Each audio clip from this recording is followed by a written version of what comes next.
Assalamualaikum warahmatullahi wabarakatuh. Halo sahabat, kali ini saya membawakan cerita yang membuat kalian menangis dan gemas mendengarnya. Sebelum mendengarnya silahkan absen dulu para onti uncel dari daerah mana saja. Buat yang sudah subscribe semoga rezekinya lancar ya. Hari itu hujan turun deras, menyisakan aroma tanah basah yang menguar ke seluruh penjuru rumah. Aku sedang menjemur pakaian yang tak sempat kering kemarin, ketika ibuku memanggil dengan suara yang tak biasa, pelan, tapi berat. Saat aku masuk ke ruang tamu, ada selembar kertas di atas meja kayu tua peninggalan almarhum ayah. Ibu tak langsung bicara, tatapannya kosong ke arah jendela, seolah mencari kekuatan dari hujan yang mengguyur dunia luar. Aku tahu, ada sesuatu yang besar akan berubah hari itu. Tapi aku tak siap menghadapi kenyataan seperti ini. Alia, ini surat lamaran, ucap ibu lirih, suaranya nyaris tercekat. Aku mendekat, meraih kertas itu dengan ragu. Kertas tebal dengan ukiran emas di sudutnya. Isinya formal, diterjemahkan ke dalam bahasa Indonesia. Ternyata dari seorang pria asal Arab Saudi bernama Khalid bin Said Al-Zahrani. Ia melamarku. Aku mengernyit, bingung, merasa seperti sedang menjadi tokoh dalam novel yang tak ku mengerti jalan ceritanya. Dia teman jauh dari kenalan Pak D di Jakarta. Mereka cari istri dari keluarga sederhana tapi baik. Katanya ingin wanita yang bisa dibimbing dalam Islam, lanjut ibu, tak berani menatapku. Yang mengguncangku bukan hanya nama asing itu, tapi jumlah maharnya. Tertulis jelas, 3 kilogram emas murni, satu rumah di Indonesia, dan biaya haji untuk ibunda mempelai wanita. Tanganku gemetar. Itu bukan angka kecil. Itu bukan mahar biasa. Itu bisa menghapus semua hutang keluarga kami, memperbaiki rumah reyot ini, menyekolahkan adik-adikku hingga kuliah. Tapi itu juga harga yang harus kubayar dengan tubuh, jiwa, dan masa depanku. Aku menatap ibu, dan saat itu, aku melihat air mata jatuh diam-diam dari pipinya yang keriput. Aku tak langsung menjawab. Malam itu aku tak bisa tidur. Di luar, suara hujan seperti pertanyaan-pertanyaan yang mengguyur hatiku. Apakah ini satu-satunya jalan? Apakah aku bisa mencintai orang yang bahkan belum pernah kulihat wajahnya? Tapi ingatanku kembali pada malam-malam saat kami tidur beralaskan tikar, saat adik bungsuku sakit tapi tak punya uang ke dokter, dan saat ibu pernah pingsan karena kelaparan hanya agar kami bisa makan. Luka itu masih basah. Dan sekarang, Tuhan memberiku jalan, walau jalannya berduri. Pagi harinya aku masuk kamar ibu. Ia sedang menyiapkan teh, dan ketika aku berkata, kalau ibu setuju, aku akan menerimanya. Tangannya langsung gemetar, air matanya jatuh membasahi baju dasternya yang lusuh. Maafkan ibu, nak, maafkan ibu, bisiknya berulang-ulang. Tapi aku tersenyum. Senyum yang kupaksakan untuk membuatnya kuat. Dalam hatiku, aku berkata pada diriku sendiri, Alia, kau akan menjalani ini bukan karena cinta, tapi karena pengorbanan. Dan dari situlah semua dimulai. Sebuah keputusan yang akan mengubah hidupku selamanya. Bukan karena cinta, bukan karena mimpi indah tentang pernikahan, tapi demi mahar 3 kilogram emas, dan demi ibu yang telah mengorbankan seluruh hidupnya untukku. 2 minggu setelah aku menganggukkan kepala dalam diam, rumah kami berubah drastis. Bukan karena kemewahan yang datang, tapi karena ketegangan yang menyelimuti udara. Setiap langkahku terasa berat, setiap tatapan tetangga seperti pisau yang mengupas kulit wajahku. Aku hanya tersenyum kaku, sementara di dalam dada, ada perang yang tak berhenti. Hari itu pun tiba, hari di mana pria bernama Khalid itu akan datang dari Riyadh, hanya untuk melihat calon istrinya untuk pertama kali. Mobil hitam mengilap berhenti di depan gang sempit tempat kami tinggal. Aku melihatnya, turun, tinggi, berjenggot rapi, memakai gamis putih bersih dan peci khas Timur Tengah. Matanya tajam, tapi bukan menakutkan. Wajahnya menyimpan ketenangan, dan saat ia menyalami ibu dan mencium tangan beliau, aku mulai goyah. Dia nyata, dan dia lebih lembut dari bayanganku. Tapi tetap saja, di hadapannya, aku hanya bisa menunduk. Jantungku berpacu seperti genderang perang. Kami duduk saling berhadapan, ditemani penterjemah dari pihak kenalan keluarga. Suasana hening.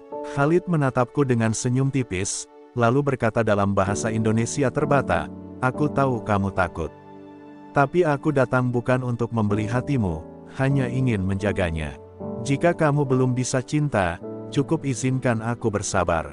Ucapan itu menusukku. Aku menggigit bibir, menahan air mata yang nyaris tumpah. Bagaimana bisa seseorang yang baru ku kenal, begitu sabar terhadap ketidaksiapanku? Setelah pertemuan itu, aku duduk sendiri di sudut kamar. Tanganku masih gemetar. Dalam hati, ada ketakutan, tapi juga percikan kecil rasa tenang. Khalid tak memaksaku. Ia hanya berkata akan tinggal di Indonesia selama proses pernikahan, dan jika aku tak bahagia, ia tak akan memaksakan pernikahan ini berjalan. Tapi justru disitulah hatiku semakin bimbang. Aku tahu, jika aku mundur sekarang, aku akan mengkhianati semua harapan ibu, dan membiarkan adik-adikku kembali ke jurang kemiskinan. Malam itu, aku menatap langit-langit kamar dan berbisik pada Tuhan, jika ini takdirku, maka kuatkan hatiku. Jika ini ujian, maka tuntun langkahku. Aku tak tahu apakah aku akan bahagia, tapi aku tahu, aku tak sendiri lagi. Untuk pertama kalinya dalam hidupku, aku akan berjalan menuju pelaminan bukan karena cinta, tapi karena pengorbanan. Dan mungkin, di sanalah cinta itu akan tumbuh, pelan-pelan, seiring waktu. Hari lamaran itu datang lebih cepat dari yang kupikirkan. Rumah kami yang sederhana dipenuhi aroma bunga melati dan dupa yang dibakar sejak pagi. Ibu sibuk menyambut tamu, bibirnya terus mengucap sholawat untuk menenangkan kegelisahan di hatinya. Tapi aku hanya duduk diam di pojok kamar, mengenakan kebaya putih yang bahkan tak sempat kupilih sendiri. Di depan cermin, aku menatap diriku. Cantik, kata orang, tapi mataku bercerita lain, kosong, takut, dan nyaris menyerah. Khalid datang bersama rombongan kecil dari pihak keluarga kenalan di Jakarta. Ia kembali mengenakan pakaian serba putih, wajahnya tetap tenang, sopan, dan tak berani menatapku terlalu lama.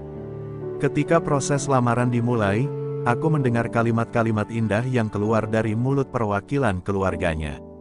Tentang niat baik, tentang keikhlasan, tentang cinta yang akan tumbuh seiring waktu. Tapi di sela-sela suara doa itu, aku hanya mendengar degup jantungku yang terlalu keras, seakan tubuh ini tahu bahwa hidupku tak akan sama lagi. Saat Khalid menyerahkan mahar di atas baki emas yang mengilap, seluruh tamu berdecak kagum. 3 kilogram emas murni, bahkan ibuku tak sanggup menatapnya terlalu lama. Aku melihatnya mencuri pandang ke arahku, dan saat mata kami bertemu, ia tersenyum kecil, penuh rasa bersalah. Tangannya yang gemetar menggenggam tanganku erat. "Ini bukan karena emas, nak, tapi karena hidupmu terlalu berat jika dijalani sendiri. Biar ibu bantu mengangkat sebagian bebannya." Air mata menetes perlahan di balik cadar tipis yang kukenakan. Tapi bukan karena bahagia, melainkan karena sesak yang selama ini kutahan. Semua ini terlalu cepat, terlalu besar, terlalu asing. Tapi di tengah ketakutanku, ada satu hal yang perlahan menghangatkan hatiku. Khalid tetap sabar. Tak sekalipun ia meminta atau menyentuhku, bahkan setelah resmi mengucap kata lamaran.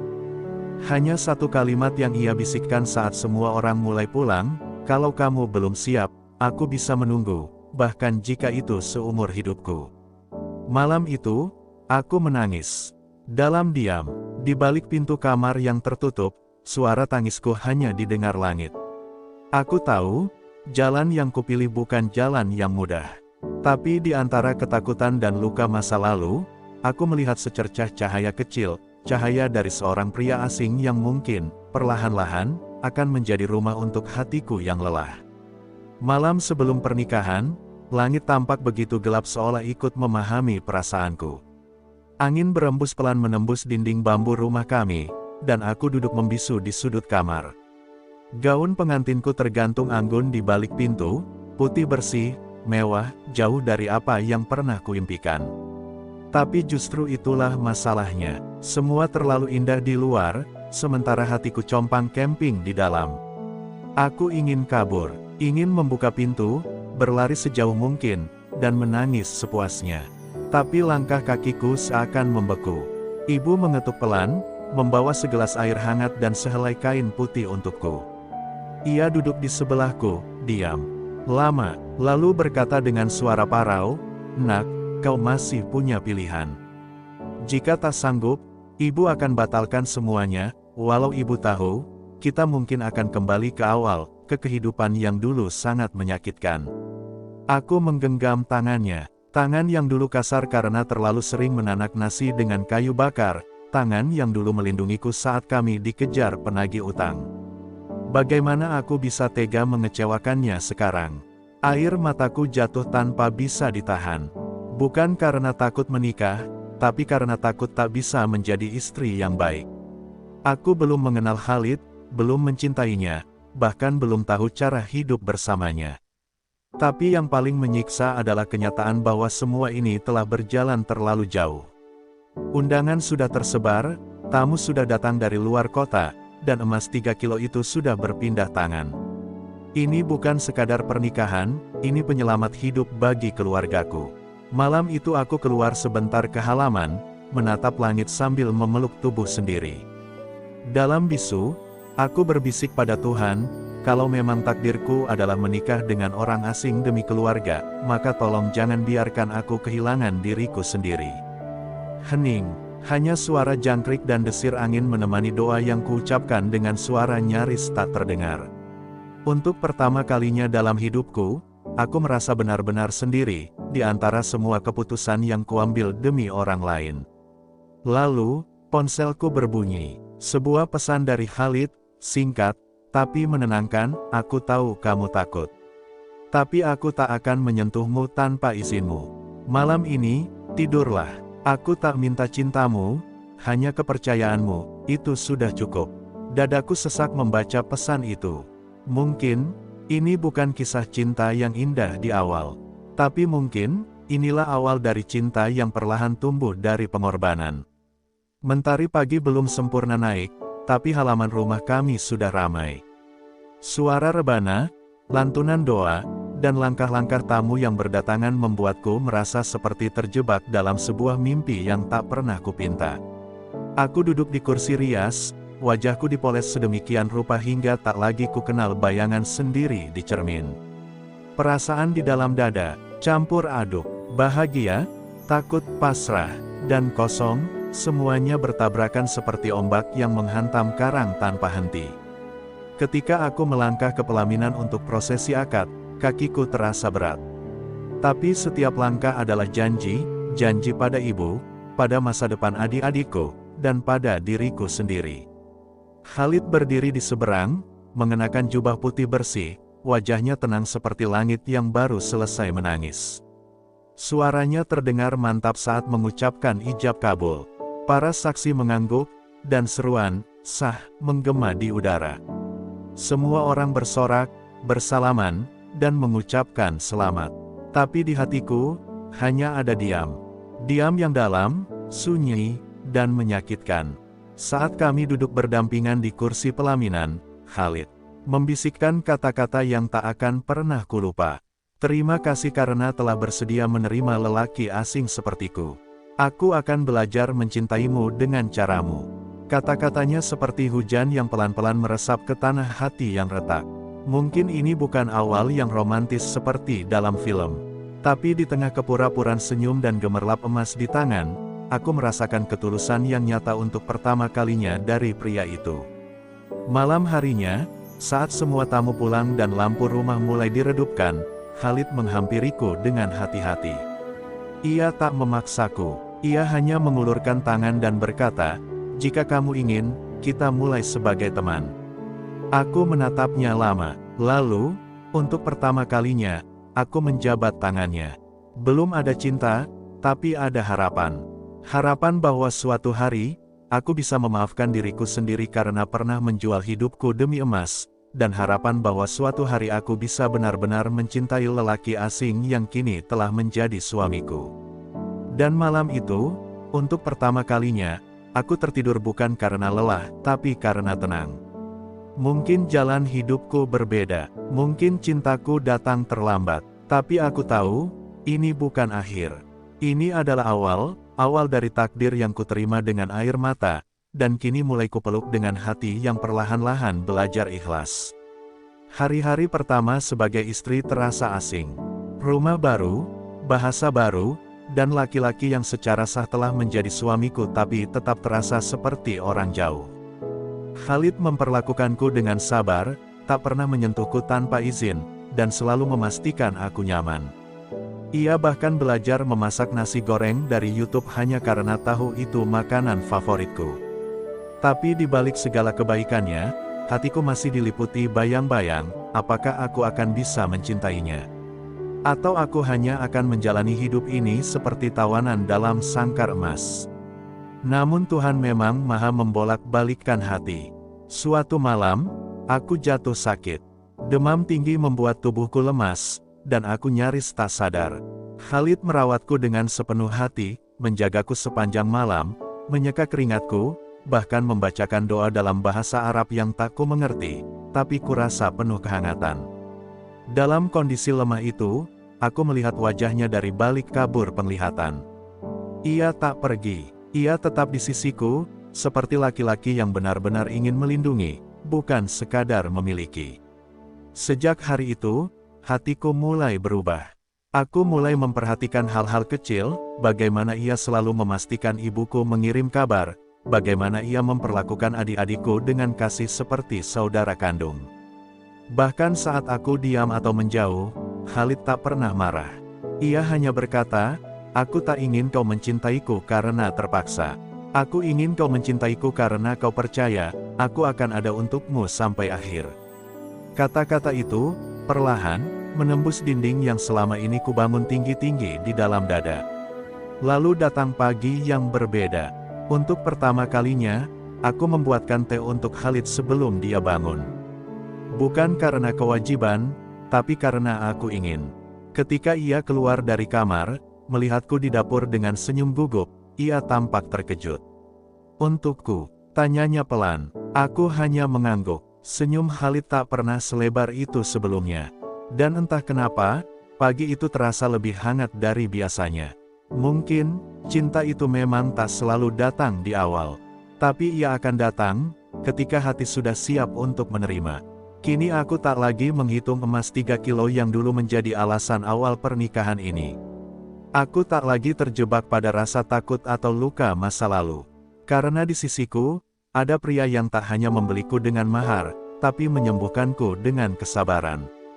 Dan aku, Alia, akhirnya bisa berkata dalam hati, aku mencintai pria asing itu. Bukan karena hartanya, tapi karena caranya mencintaiku, bahkan ketika aku sendiri belum sanggup. Mencintai balik, baru saja hatiku mulai percaya, badai itu datang begitu cepat. Suatu pagi, Khalid memintaku duduk di ruang tamu, wajahnya serius tapi penuh rasa bersalah. Ia menerima kabar dari keluarganya di Riyadh, ayahnya jatuh sakit parah, dan ia harus kembali ke sana dalam waktu dekat. "Aku akan kembali, Alia," katanya, menggenggam tanganku erat. Tapi genggaman itu justru membuatku panik. Setelah sekian lama aku belajar membuka hati, kini aku harus ditinggalkan. Ketakutan lamaku kembali berdiri tegak, seperti bayangan gelap yang siap menelanku. Kepergian Khalid menjadi awal sunyi yang menyiksa. Rumah yang biasanya terasa hangat kini menjadi dingin. Hari-hariku kembali seperti dahulu, hanya kali ini tanpa keraguan, melainkan rindu yang menyayat. Ia rutin mengirim pesan, menghubungi lewat video call, tapi semuanya terasa tak cukup. Jarak bukan hanya memisahkan tubuh, tapi juga menguji keyakinanku, apakah cinta ini cukup kuat untuk bertahan melawan sepi dan waktu. Malam-malamku kembali diwarnai air mata, bukan karena terpaksa seperti dulu, tapi karena kehilangan. Sampai suatu hari, kabar buruk datang. Khalid mengirim pesan bahwa ia mungkin harus tinggal lebih lama karena kondisi ayahnya memburuk. Aku tak kuat. Untuk pertama kalinya, aku membalas pesannya dengan kalimat panjang berisi amarah dan kekecewaan. "Kau bilang akan kembali, tapi aku di sini menunggu dalam ketakutan lagi." Kukirim pesan itu tanpa berpikir. Tapi setelah itu, tak ada balasan. Hari berganti minggu. Aku mulai diliputi rasa bersalah. Apakah aku terlalu keras? Apakah aku membuatnya menjauh? Dalam keputusasaan, aku mendatangi ibu. Ia menatapku lelah, lalu berkata, "Alia, kamu pernah menikah karena ingin menyelamatkan keluarga. Tapi kini kamu mencintainya karena hatimu. Maka jangan biarkan emosi mengubur cinta yang sudah kau rawat dengan air mata." Kata-kata ibu menghantamku seperti petir. Aku sadar, aku tak boleh menyerah semudah itu. Aku pernah bertahan di tengah pernikahan tanpa cinta, dan sekarang aku tak boleh gagal ketika cinta itu akhirnya datang. Akhirnya, aku mengirim pesan baru. Bukan untuk marah, tapi untuk jujur. "Maafkan aku takut kehilanganmu, tapi aku akan menunggumu, Khalid, berapa lama pun itu." Dan beberapa jam kemudian, balasan itu datang. Sederhana, tapi cukup membuatku menangis semalaman. "Aku akan pulang, Alia. Aku janji, karena kamu, rumahku yang sebenarnya." Kini aku tahu, cinta yang lahir dari pengorbanan bukan cinta yang mudah patah. Ia mungkin retak, tapi tak akan pernah benar-benar hancur. Hari itu langit cerah, tapi hatiku justru mendung. Sudah hampir 3 bulan sejak Khalid pergi. Rindu dan sepi telah menjadi teman sehari-hariku, dan kini pesan terakhirnya seakan menjadi satu-satunya harapan yang kutautkan erat-erat. Tapi ketika suara mobil berhenti di depan rumah, dan langkah-langkah berat mendekat ke pintu, jantungku berdetak tak karuan. Aku membuka pintu perlahan, dan di sana dia berdiri, Khalid, dengan wajah lelah, mata sembab, tapi senyum yang tetap hangat untukku. Aku ingin memeluknya, tapi aku hanya berdiri kaku. Khalid tak langsung bicara, hanya menatapku lama, lalu berlutut dan menggenggam tanganku. "Ayahku telah pergi, Alia," katanya dengan suara lirih. "Tapi sebelum meninggal, beliau bilang, jangan pernah meninggalkan orang yang mencintaimu setulus kamu mencintainya." Aku tak kuat lagi.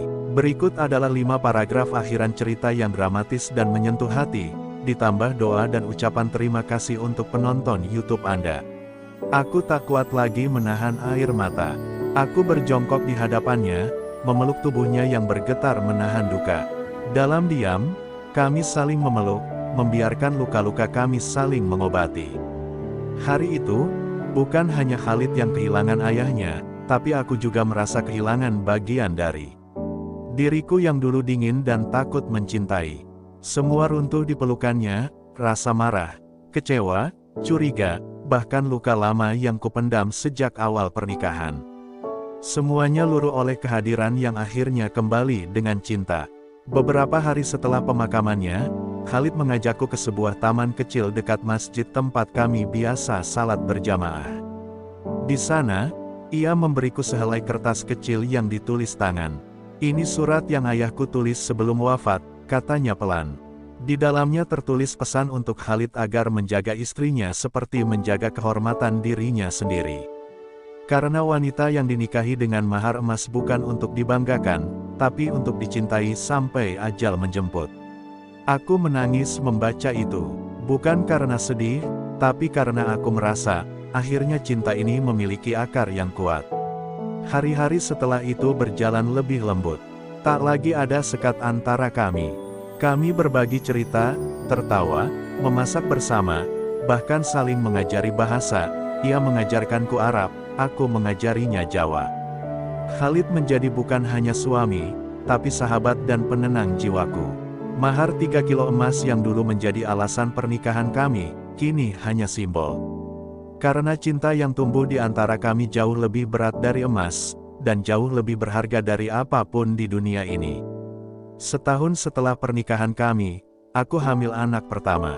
Dan saat Khalid mengusap perutku sambil melantunkan doa dalam bahasa Arab, aku tahu, aku telah melalui badai, dan kini aku sedang berjalan di atas pelangi. Pernikahan ini bukan tentang siapa yang asing, siapa yang kaya, atau siapa yang berkorban paling besar. Tapi tentang bagaimana dua hati yang awalnya tak saling kenal bisa saling mencintai, karena mereka saling percaya dan memilih untuk tidak menyerah.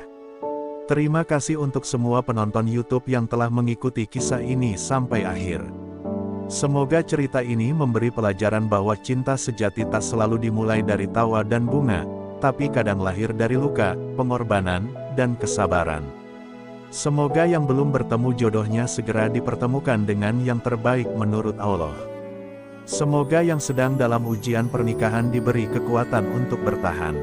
Dan semoga cinta yang kalian perjuangkan kelak berbuah surga di dunia dan akhirat. Amin ya rabbal alamin. Jangan lupa like, komen, dan subscribe channel ini agar kami bisa terus menghadirkan kisah-kisah inspiratif lainnya. Terima kasih telah menjadi bagian dari perjalanan kisah ini.